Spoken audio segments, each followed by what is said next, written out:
গণতান্ত্রিক আন্দোলনের নেতৃত্ববৃন্দ, ডিওয়াইএফআই 20তম জেলা সম্মেলনের প্রকাশ সমাবেশে আগত সকলকে ডিওয়াইএফআই বাঁকুড়া জেলা কমিটির পক্ষ থেকে আমার পক্ষ থেকে সংগ্রামী অভিনন্দন জানাচ্ছি। 19তম সম্মেলন ওদাতে অনুষ্ঠিত হওয়ার পর এই 20তম সম্মেলন যখন আমরা এই ইন্দাসে অনুষ্ঠিত করছি, সংগঠিত করছি, 19তম সম্মেলনের প্রকাশ্য সমাবেশের পরবর্তী সময় যখন এই 20তম সম্মেলনের আজকে ইন্দাসে প্রকাশ্য সমাবেশ সংগঠিত করছি, তখন আমরা গোটা জেলা জুড়ে আমরা সংগঠনের যে সদস্য সংখ্যা, সেই সদস্য সংখ্যা অনেক গুণ বেড়েছে, অনেক সংখ্যায় বেড়েছে। এই সময়ের মধ্যে সংগঠনের লোকাল কমিটিগুলো আরো বেশি শক্তিশালী হয়েছে, আরো বেশি কর্মকাণ্ড সংগঠিত করেছে। এই সময়ের মধ্যে আমাদের সংগঠনের পত্রিকার গ্রাহক সংখ্যা বেড়েছে। অর্থাৎ 19তম সম্মেলনে সংগঠনের যে অবস্থা ছিল, 20তম সম্মেলনে সেই সংগঠনের অবস্থা আরো অনেকটা দূরে এগিয়েছে, অনেকটা সংগঠিত হয়েছে, অনেকটা দৃঢ় হয়েছে। এই 19তম সম্মেলনের পরবর্তী সময় 20তম সম্মেলনে যখন আমরা এসেছি, তখন একদিকে আমাদের রাজ্যে কাজের অবস্থা খারাপ, গোটা দেশ জুড়ে কাজের অবস্থা খারাপ, অন্যদিকে আমাদের জেলাতে যা শিল্পগুলো ছিল, টুকিটাকি যা শিল্প ছিল, মূলত কৃষি নির্ভর একটা জেলাতে যা টুকিটাকি শিল্প ছিল তাও ধীরে ধীরে বন্ধ হতে বসছে। একদিকে গোটা রাজ্য জুড়ে, গোটা দেশ জুড়ে কর্মসংস্থান নেই, অন্যদিকে আমাদের জেলাতে যেটুকু কর্মসংস্থানের জায়গা ছিল, সেই কর্মসংস্থানের জায়গাগুলো প্রতিদিন আস্তে আস্তে আরো ছোট হয়ে আসছে।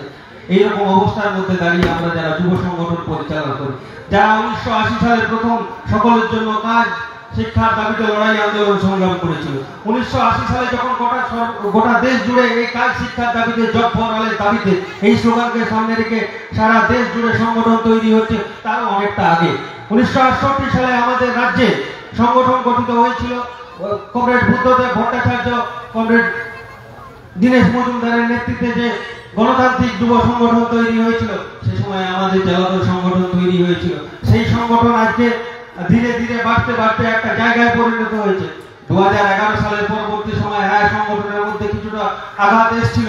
যুবরা ভয় পেয়েছিলেন, কর্মসংস্থানের দাবিতে লড়াইকে জোরদার করার জন্য ডিওয়াইএফআই পতাকা তলে আসতে ভয় পাচ্ছিলেন। অনেক সাধারণ যুবক যুবতী তারা ভয় পেয়ে আমাদের থেকে একটু দূরে সরে গিয়েছিল। কিন্তু 2020 সাল 21 সাল পরবর্তী সময়ে যখন এই রাজ্যে এরকম নৈরাজ্যের সরকার চলছে, সেই সরকারের বিরুদ্ধে সাধারণ যুবরা কথাবার্তা বলছে। ভয় ভীতি এখনো হয়তো সব স্তরে কাটেনি, কিন্তু যুবরা কথা বলতে শুরু করেছে, আর সেই কারণে তো সংগঠন এগিয়ে যাচ্ছে।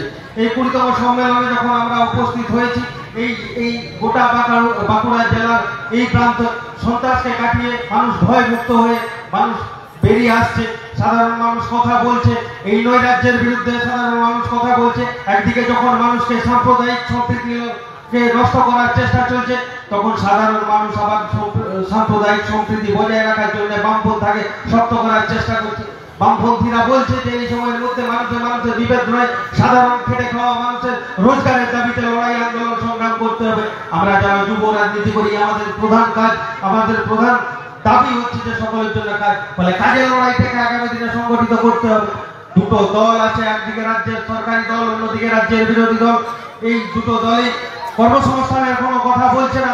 এই সময়ের মধ্যে শুধু ঘোলা জলে রাজনৈতিক ফায়দা তোলার চেষ্টা করছে, আর যেখানে রাজনৈতিক ফায়দা তুলতে একটু অসুবিধা হচ্ছে, সেখানে মানুষের লড়াই লাগিয়ে দেওয়ার চেষ্টা চলছে। আর উল্টো দিকে দাঁড়িয়ে পড়ে আমরা দেখছি কিছু মানুষ আছে যারা অন্যদের উপর নিজেদের অধিকার আধিপত্য স্থাপন করার চেষ্টা করছে। এই জন্যই তো আমরা এবারে আমাদের সম্মেলনে এই আধিপত্যবাদের বিরুদ্ধে লড়াই করার, সংগ্রামকে জারি করার লক্ষ্যে যুবদেরকে অগ্রসর হতে হবে, সেই স্লোগান আমরা উপস্থাপিত করেছি। সেই স্লোগানে আমরা বলতে চাইছি, একদিকে আধিপত্যবাদ যা তৈরি হয়েছে তাকে হচ্ছে যে এখনই সমূলে নষ্ট করতে হবে, অন্যদিকে কাজ, সম্প্রীতি আর সাম্যের লড়াইকে এগিয়ে নিয়ে যেতে হবে। কাজের দাবিতে লড়াই, আর এই মুহূর্তে পশ্চিমবঙ্গ সহ গোটা দেশের সব থেকে বড় সমস্যা কাজের সমস্যা। সেই কাজের লড়াইটাকে আরো আগামী দিনে ত্বরান্বিত করতে হবে। তার জন্য আজ এবং আগামীকাল ডিওয়াইএফআই এর বাঁকুড়া জেলার বিভিন্ন জায়গার নেতৃত্বরা উপস্থিত হয়েছেন। তারা লড়াই আন্দোলন সংগ্রামের নিয়ে আলোচনা করবেন। আগামী দিনে কোন পথে লড়াই হবে তার রূপরেখা তৈরি হবে, এবং আগামীকাল সেই রূপরেখা তৈরি করে পরে আগামী সময়ে 21তম সম্মেলনের আগে পর্যন্ত সেই পথে গোটা বাঁকুড়া জেলার ডিওয়াইএফআই পরিচালিত হবে। আগামী দিনে যুবদেরকে নিয়ে পরে জোরদার লড়াই সংগঠিত করার ব্যাপার সংগঠিত করতে হবে। যেমন জোরদার লড়াই সংগঠিত হয়েছিল গত বছর ইনসাফ যাত্রাকে নিয়ে। ইনসাফ যাত্রাতে যেভাবে স্বতঃস্ফূর্ত ভাবে যুবক যুবতীরা অংশগ্রহণ করেছেন, আগামী দিনে সেই রকম আরো বড় লড়াই, কাজের দাবিতে লড়াই, সে কর্মসংস্থানের দাবিতে লড়াই হবে, বাঁকুড়া জেলাতে শিল্পায়নের দাবিতে লড়াই হবে। যারা এই সময়ের মধ্যে কাজ পাচ্ছেন না তাদেরকে স্বচ্ছতার সঙ্গে যোগ্যতার ভিত্তিতে নিয়োগ করার দাবিতে লড়াই হবে। সেই লড়াই ত্বরান্বিত করার লক্ষ্যেই আমাদের 20তম জেলা সম্মেলন। সেই জেলা সম্মেলনে আমাদেরকে আগামী দিনের পথ দেখাবে। এই কথা বলে আপনাদের সকলকে আমার পক্ষ থেকে সংগ্রামী অভিনন্দন, লাল সালাম জানিয়ে আমি আমার বলা শেষ করছি। ইনকলাব জিন্দাবাদ।